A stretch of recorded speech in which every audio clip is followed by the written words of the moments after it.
He consistently ranks in the Forbes list of the world's wealthiest people. He's one of the best-known entrepreneurs of the personal computer revolution. He is the second most generous philanthropist in America, having given over $28 billion to charity. He's Bill Gates, and here are his top 10 rules for success. When I started Microsoft, I didn't think of it as all that risky. I mean, I was so excited about what we were doing. It's true I could have gone bankrupt, but I had a set of skills that were highly employable. And in fact, my parents were still willing to let me go back to Harvard and finish my education if I wanted to. You've always got a job with me, Bill.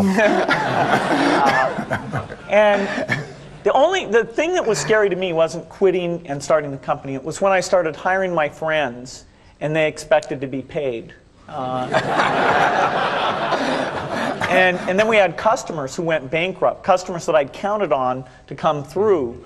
And so then I got this incredibly conservative approach that I wanted to have enough money in the bank to pay a year's worth of payroll, even if we didn't get any payments coming in.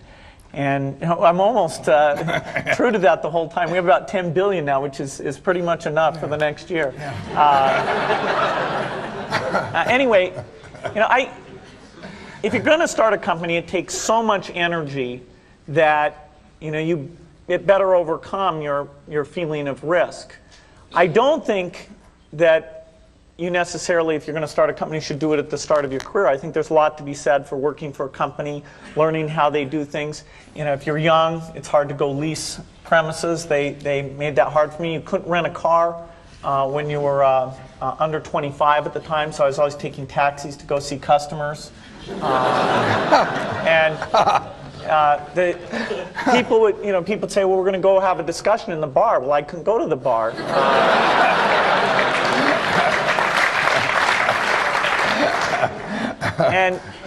But that's fun, because I'll tell you, when people are first skeptical and they think, oh, this kid doesn't know anything, then when you show them you've really got a good product and you know something, they actually tend to go overboard and they think, whoa, they know a lot. Let's really do an incredible amount with these people. So our youth, at least in this country, was a huge asset for us once we reached a certain threshold. It's hard to hire older people because they'll be a little bit conservative about whether they should come and take the risk. And it took 3 or 4 years before we could go out into the normal sort of employment pool. But those problems that come with starting a firm, you better think of those as part of the pleasure, part of the challenge that is part of the excitement. I want to thank Harvard for this honor. I'll be changing my job next year, and it will be nice to finally have a college degree on my resume. I applaud the graduates for taking a much more direct route to your degrees.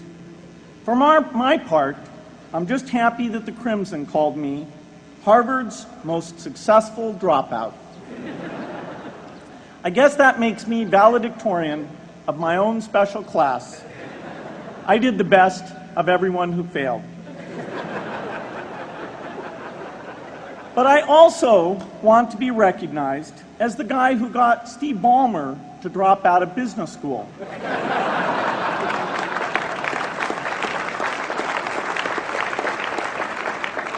I'm a bad influence.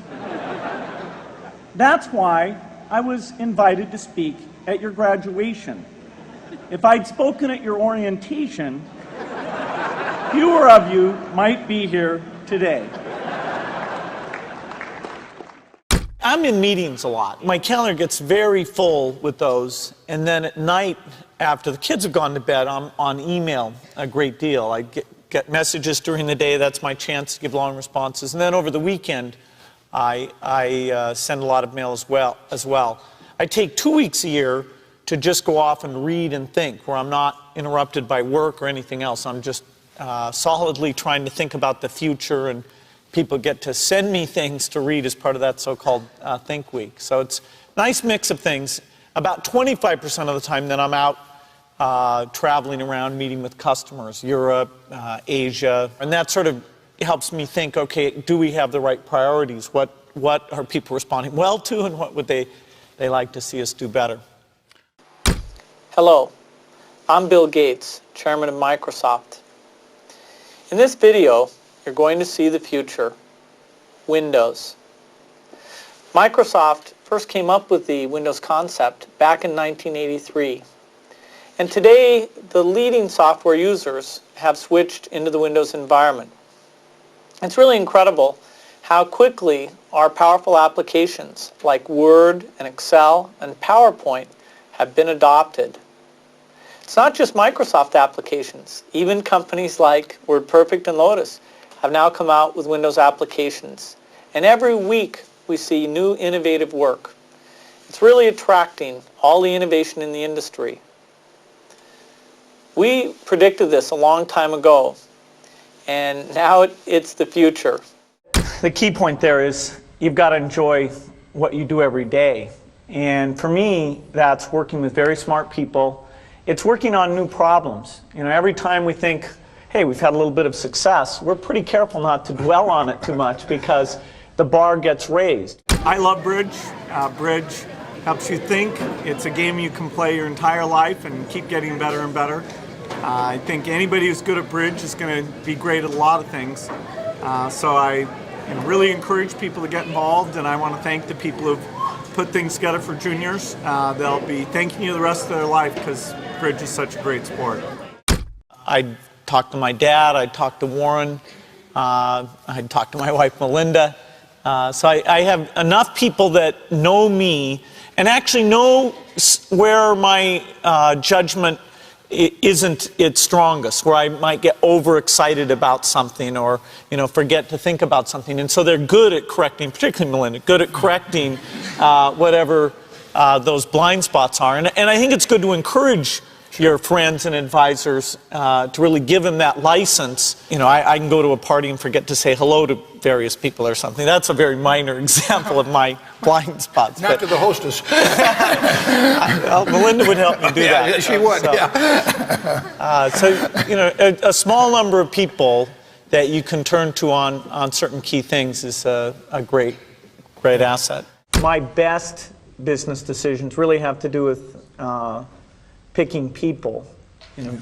Deciding to go into partnership with Paul Allen is probably at the top of the list. And then subsequently hiring a friend, Steve Ballmer. And having somebody who you totally trust, who's totally committed, who shares your vision and yet has a little bit different set of skills, and also acts as a check on you. Some of the ideas you come up with, you run by them because they're going to say, hey, wait a minute. Have you thought about this and that? And just, the benefit of sparking off of somebody who's got that kind of brilliance, it's not only made it fun, but it's really led to a lot of success. So picking a partner is crucial. I had one habit that I developed when I was at college that was actually a very bad habit, which was I like to show people that I didn't do any work and that I didn't go to classes and I didn't care. And then at the very last minute, like 2 days before the test, I'd get serious about it. And people thought that was funny. That was my positioning, the guy who did nothing until the last minute.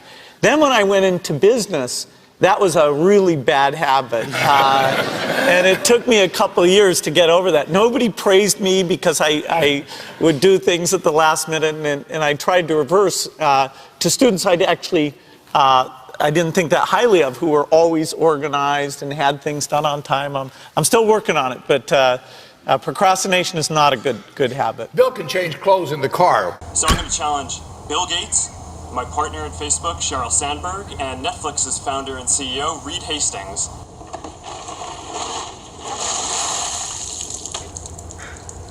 I'm glad to give to ALS. It's a great cause, but I want to accept this challenge. I want to do it better than it's been done. Been working on this, got this design. There we go. Yeah. It's going to be great.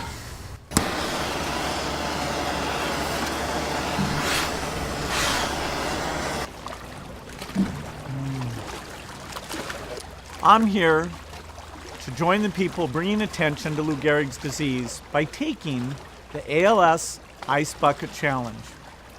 I'm going to challenge 3 more people: Elon Musk, Ryan Seacrest, and Chris Anderson of TED. Consider yourself challenged. You have 24 hours. Good luck.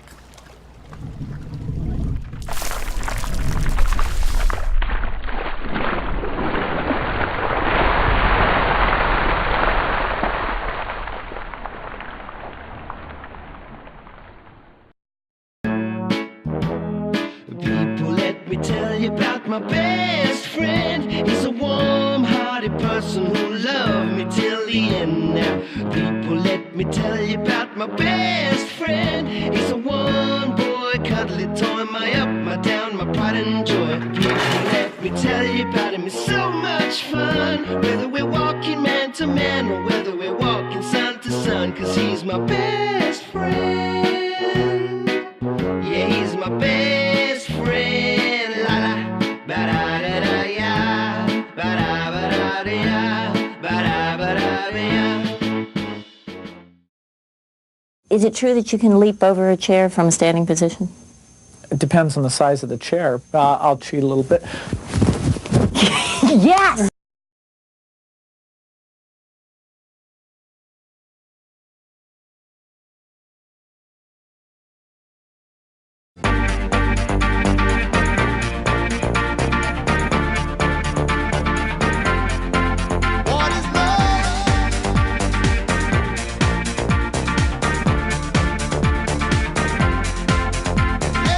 By the way, I believe in winners and losers, and especially the freedom to fail. Who? Him? Who? Him? Who? Him? Him? Who? Me? I don't know why you're not there. I give da da da. No way! What is love?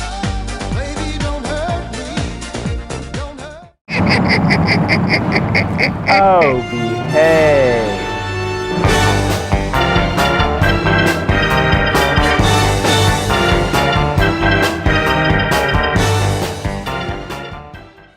Thank you so much for watching. I made this video because a bunch of you guys were asking me to. So if there's a famous entrepreneur that you want me to profile next, leave it in the comments below and I'll see what I can do.